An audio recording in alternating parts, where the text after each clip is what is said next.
Hello and welcome back to Explorer John and Sarah.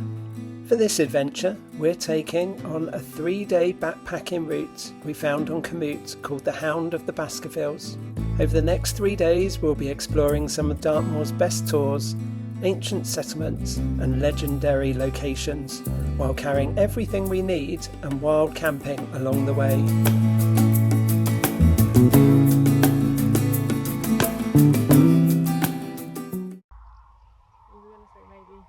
This is actually our first experience of wild camping, so we'll share what went well, the challenges we faced and a few tips we learned along the way.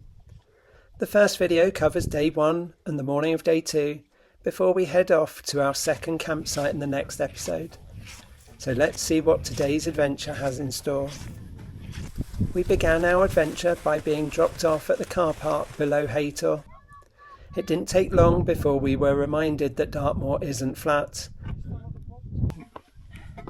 Our first climb took us up to the impressive granite outcrop of Haytor, one of Dartmoor's most recognisable landmarks. Once at the top we were greeted by strong winds, patches of drizzle and some fantastic views across the moor. Although the weather wasn't perfect, it certainly felt like a proper Dartmoor welcome.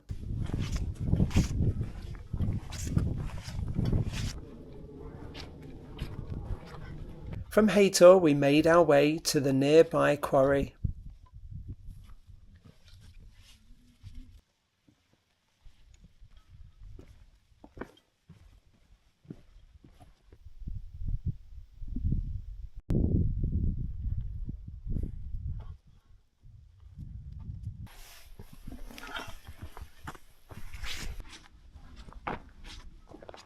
So we started up there at Haytor.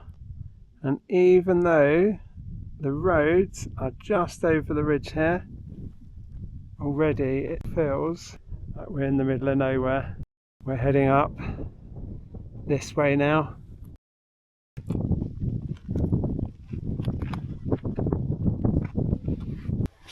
Just walking along the Haytor granite tramway here. See the rocks have formed these double lines that are creating this path.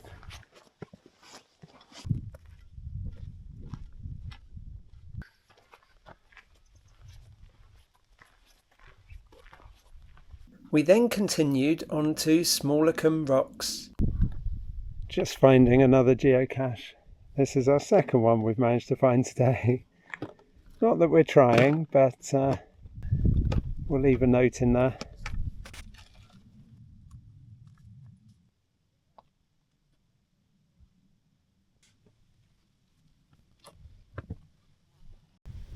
Right there. Smallacombe Rocks gave us our first chance to stop for a short break. From here we had some great views across the landscape and could already see much of the route stretching out ahead of us. Oh, it's just beautiful here. You can see some of the autumn colours starting to come in.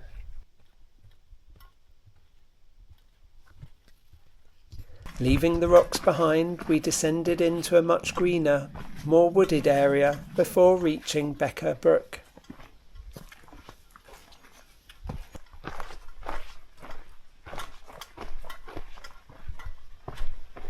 Becka Brook was the perfect place to stop for lunch.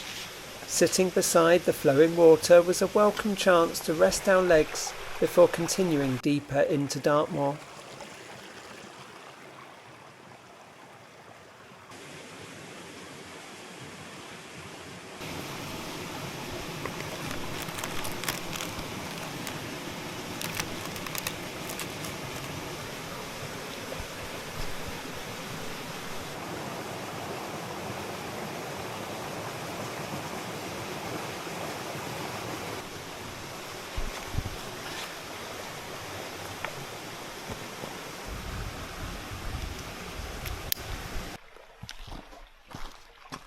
So that was a lovely place to have lunch before we get going again.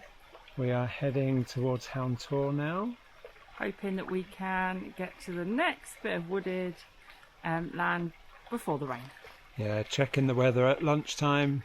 It does look like there's some heavy rain coming, so we've got our fingers crossed that it's not that bad. or that we can get all the way to Hound Tor and past there, and we think there's some trees, so we can try and shelter there if we can make it in time. So let's go. Out.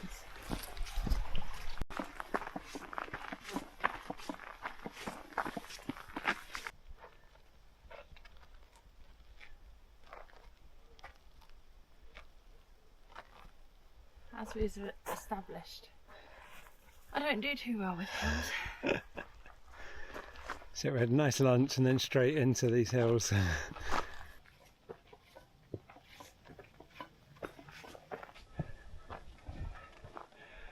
I was hoping we were already at Greater Rocks, but looks like we've got a bit of a way to go.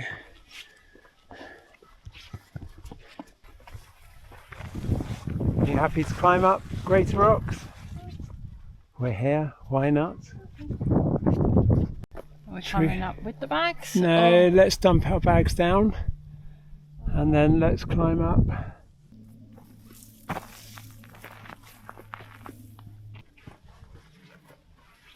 Looks like the entrance to a cave.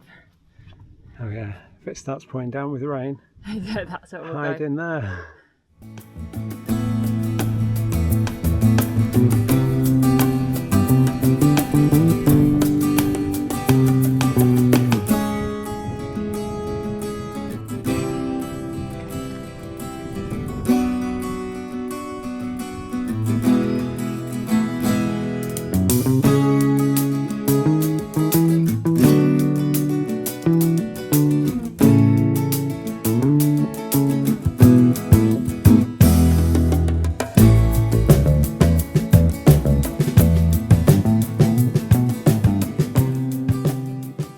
So Greater Rocks done.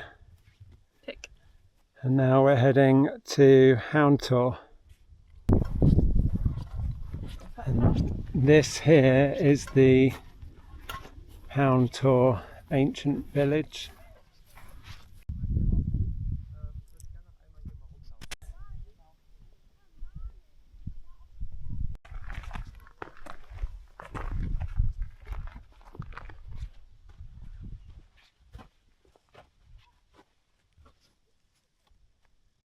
Assuming this was just a doorway to other back rooms. It's got a big house really, isn't it?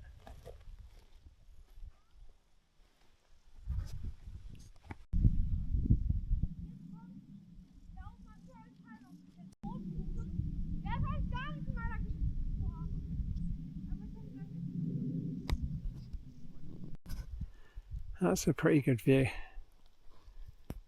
You've got the Greater Rocks there. You've got, what's that one? Haytor. And then you've got Haytor in the distance there, where we started this morning. It really doesn't seem like we've covered much distance. No, not at all. It's felt much further. But we said we were taking it slowly. And We are, and there's been a lot of climbing as well. Our next major stop was Hound Tor. Not only is this one of Dartmoor's most impressive rock formations, but it's also closely linked to the Hound of the Baskervilles. Although Sir Arthur Conan Doyle never said exactly where Baskerville Hall was, Hound Tor is widely believed to have been one of the geological inspirations for the novel. The story itself was inspired by the local legend of Squire Richard Cabell. According to the folklore, when Cabell died, a pack of ghostly, fire-breathing hounds raced across the moor, their howls echoing through the night. It's easy to see how these dramatic landscapes could inspire such an eerie tale.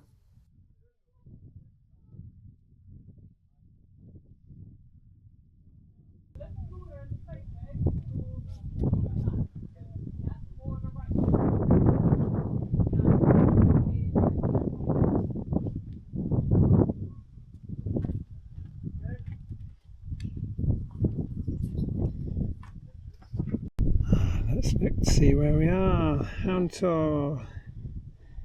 And then we've got to go where the parking is and sort of follow that road up.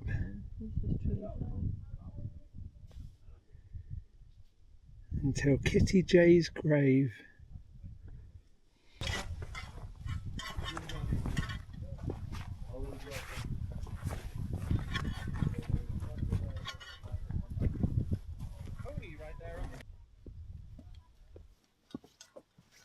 Oh. Are you good?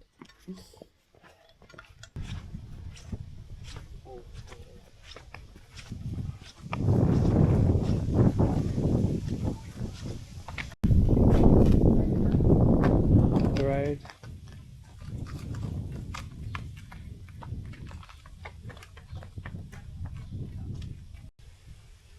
Hello.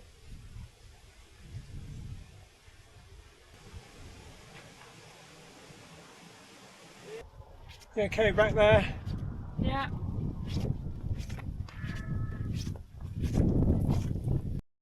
At the end of the road, we arrived at one of Dartmoor's most haunting landmarks, Kitty J's grave. According to local legend, Kitty J was an orphaned farm servant who became pregnant before being abandoned by her lover. Unable to cope with the shame, she is said to have taken her own life, and because of this was buried at a lonely crossroads rather than in a consecrated ground. To this day, fresh flowers mysteriously appear on the grave, although nobody seems to know exactly who leaves them.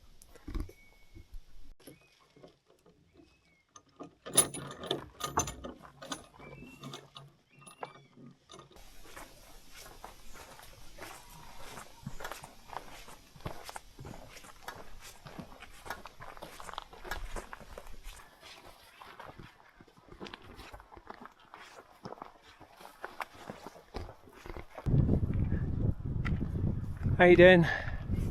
I'm okay. Yeah. It's glad we had a rest at the start of this path. Yeah, it was good timing, wasn't it? 'Cause it's been a bit of a hill since then. We're at the top now though. So we'll just head down the other side and hopefully we'll find a river. Maybe not quite a river. Stream.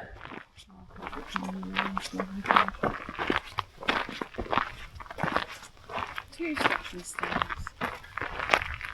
And you could probably step across there in one go, but or the other one. No, it does look like it gets a bit wider at some point. Yeah.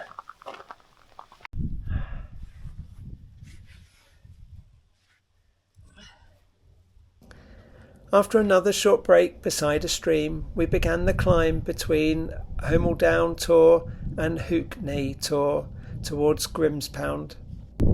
You good to go? Yeah, good to go.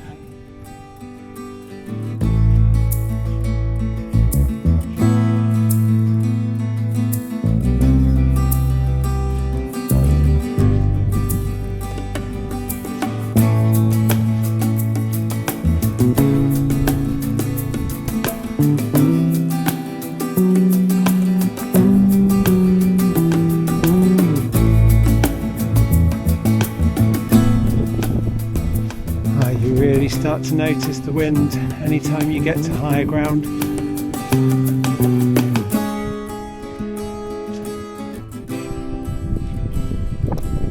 Oh my goodness, it looks beautiful.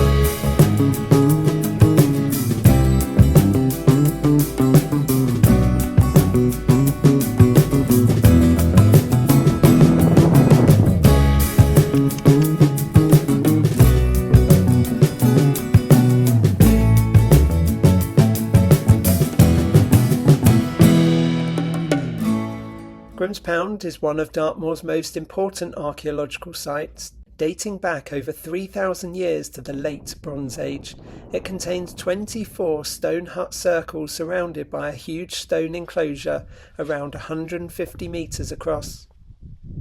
It's another location connected with the Hound of the Baskervilles, where Dr. Watson discovers evidence that someone has secretly been living amongst the prehistoric stone huts.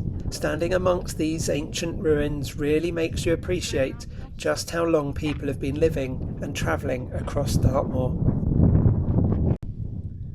You enjoying our new house?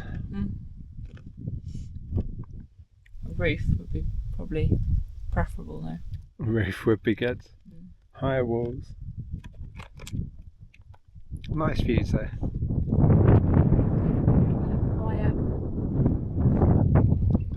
Quiet, secluded.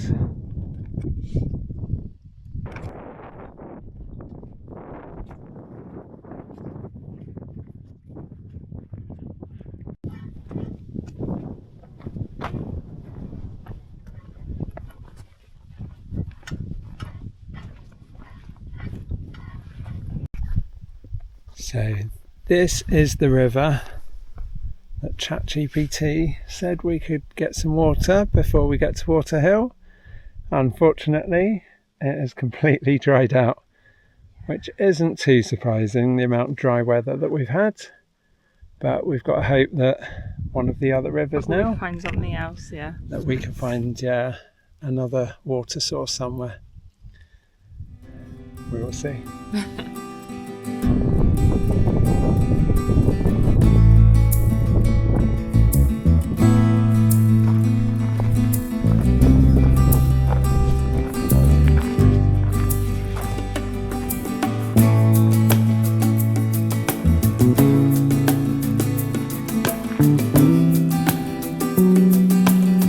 Found some more ruins.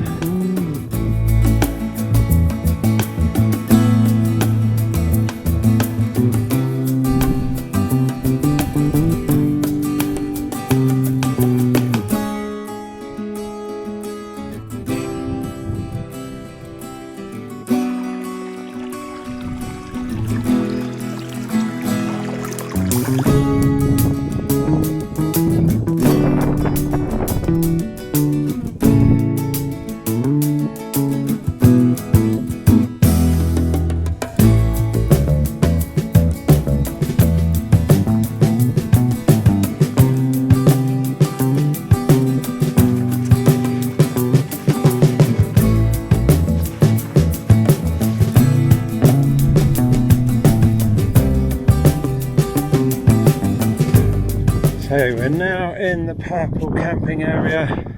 We've just got to find somewhere suitable to actually pitch our tent. Our original plan had been to camp near Water Hill.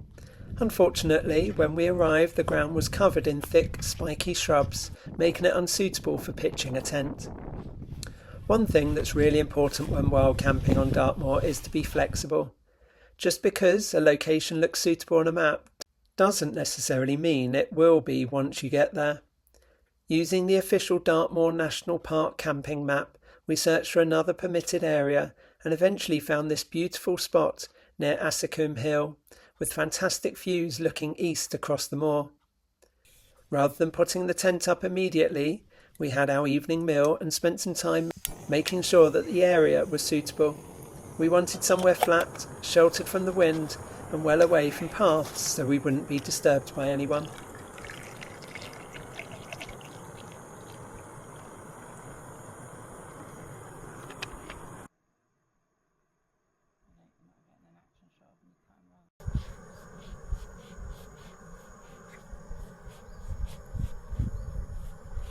Only once we were happy did we pitch the tent. A good tip for anyone planning to wild camp on Dartmoor is to arrive with plenty of daylight. It gives you time to find another location if your first choice doesn't work out.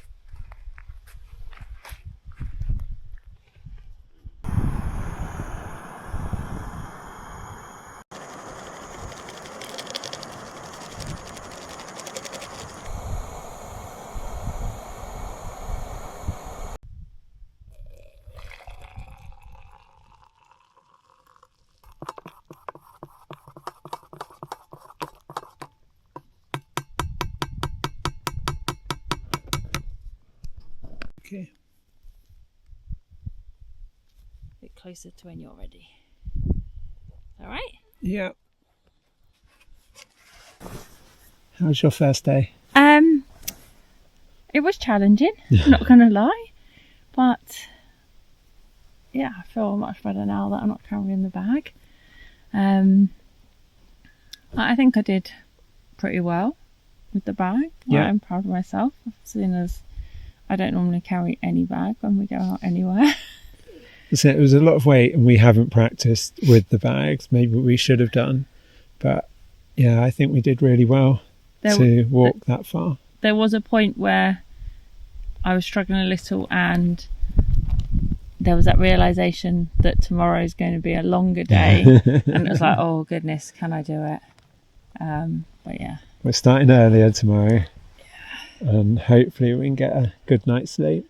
I feel like I almost did better at the end when we were looking for the campsite, because like I knew that it was the end. Yeah. That we needed to just keep going and get here.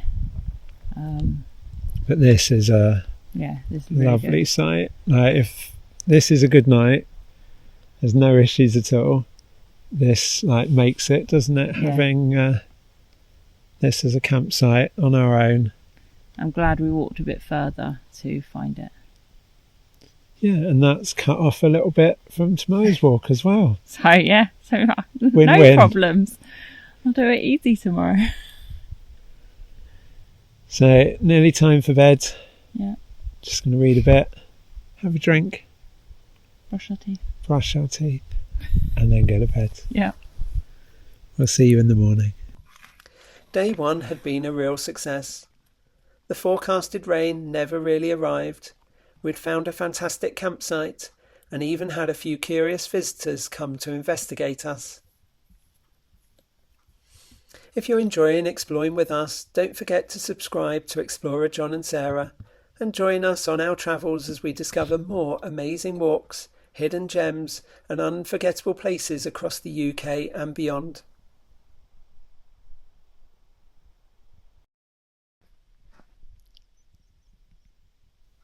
We woke to exactly what we'd been hoping for. A beautiful sunrise lit up the moor, while blankets of mist settled over the surrounding valleys.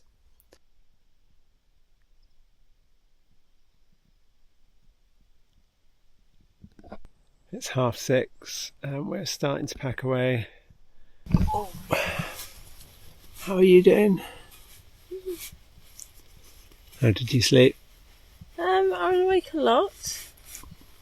And then the animals this morning, I was very aware of them.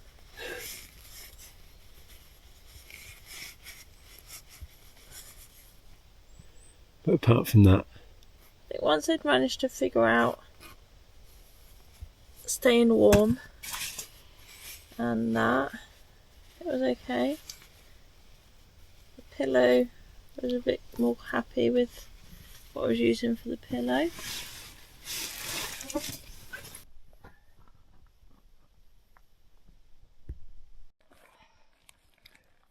we did all packed away. Left no trace. You ready? Raring to go. Time to put the bags back I was on. going to say, haven't put the bag back on yet, so might change my mind once we put that on. We've got about half a mile walk to a river or a stream. Hopefully we can get some water there and then have our breakfast. Let's go. Sounds good.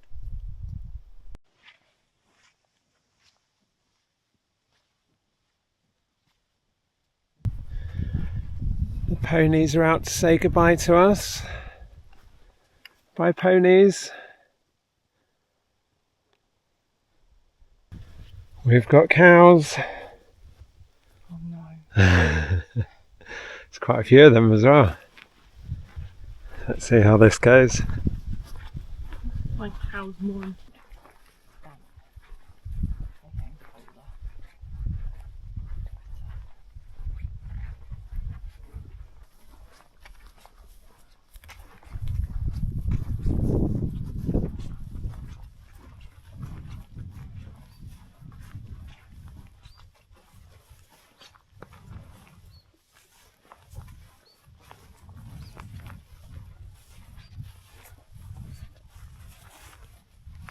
Let's climb over this fence in style.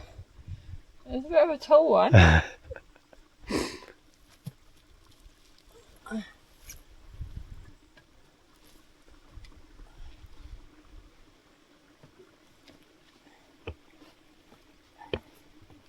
Going down in reverse.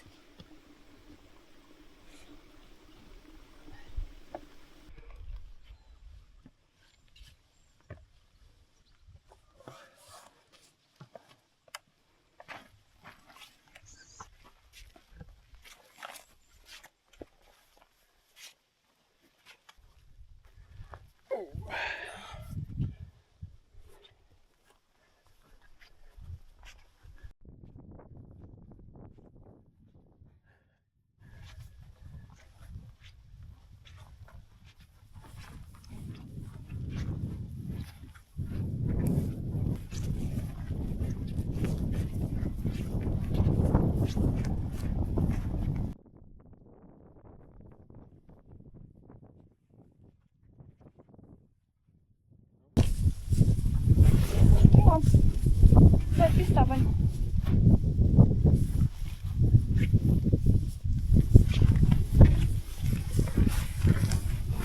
Thank you, cows. Very much.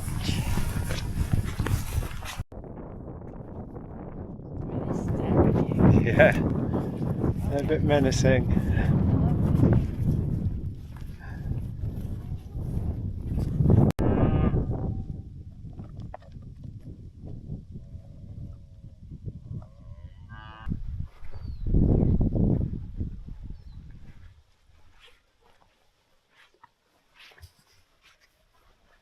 Several streams appeared on the map, but once we reached them they were either completely dry or running through fields with cattle.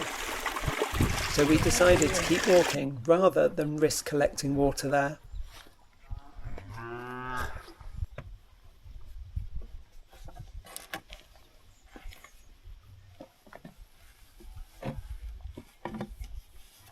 Eventually we found a quiet riverside spot that was perfect for breakfast. Listening to the river flowing past while the morning sun gradually warmed us up made this one of the most peaceful moments of the whole trip.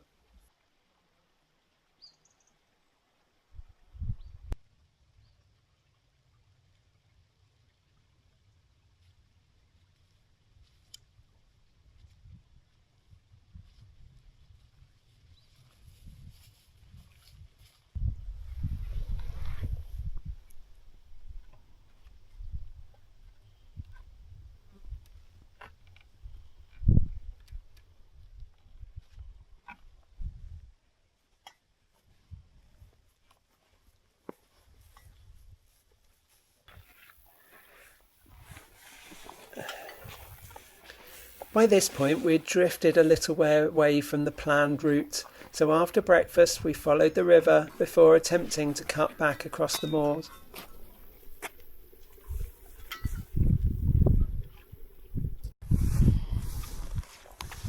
So we're now heading to Sittaford Tor, which we think is this one just here. Once we get there we'll be back on track because we got a little way away from the path that we should have been on. Yay! That was so hard. Tip: don't decide to walk through the long grass a really long way. It's hard. Yeah, find the path, keep to the path. It's just that the paths aren't always that obvious. No, they're definitely not. But we made it and now we are on a path. Yeah, which way are we following?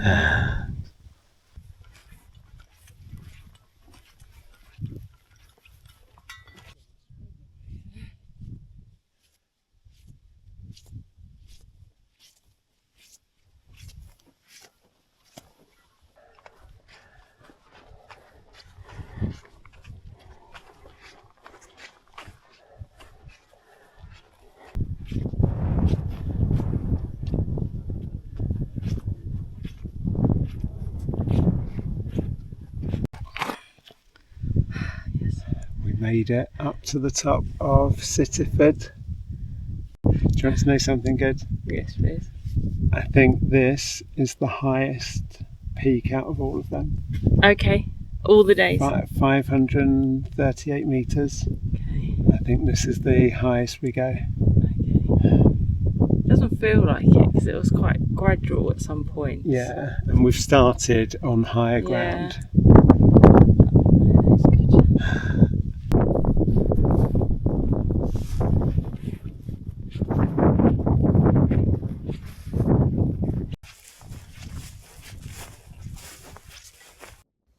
Shortly afterwards we reached Sittaford Tor Stone Circle. At over 480 metres above sea level, this is the highest stone circle in southern England. Although it's a relatively modern reconstruction using stones found nearby, it still feels like a wonderfully atmospheric place amongst the open moorland.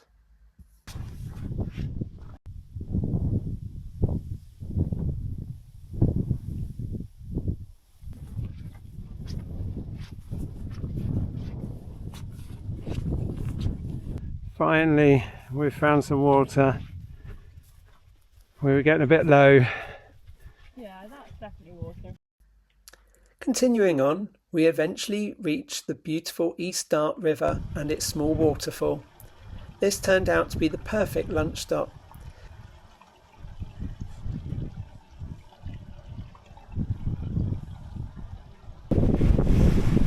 Maybe I should explore that.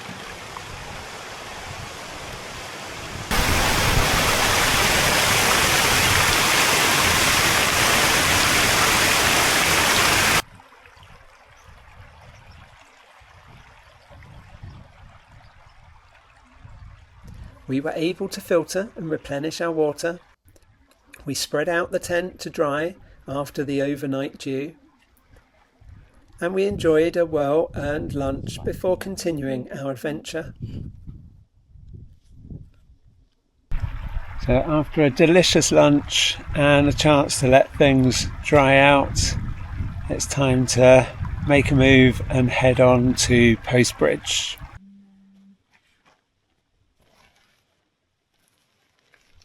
Still a little down.